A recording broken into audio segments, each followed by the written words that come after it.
Subscribe करने के बाद घंटा बजाएं ताकि आपको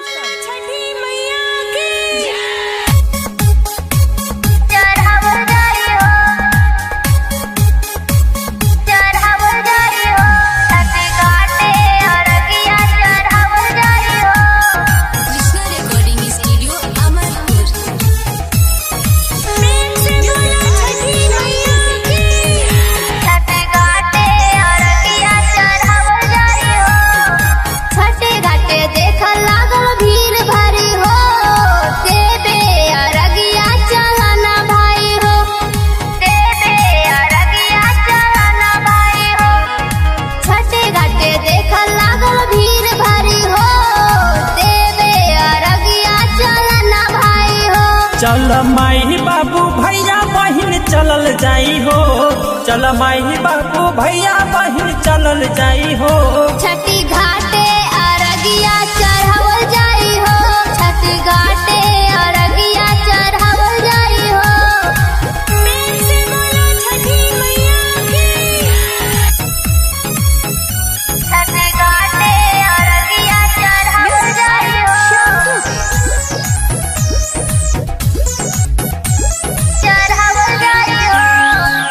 धनिया हो मेला कंपनी बाग में, ले हब नारियल पर्वती समाज में, ले हब नारियल पर्वती समाज में। चलना बुढ़ाना तो चलल जाई हो, कंपनी बाग खूबे सजल बाटे हो। भैया भौजी भतीजा संग चलल जाई हो, भैया भौजी भतीजा संग चलल जाई हो। छठी घाटे अरगिया चढ़ावल जाई हो, छठी घाटे अरगिया चढ़ावल जाई हो। Krishna recording studio Amarpur. छठी घाटे अरगिया चढ़ावल जाई हो,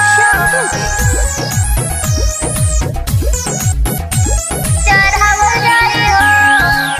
आज के भोरे सैया 4 बजे जी, दौड़ा उठा के चली घाटे पजी, दौड़ा उठा के चली घाटे पजी। पर्वती घर बाटे हमरो नु हो, मिथिलेश करण संगे कृति नु हो।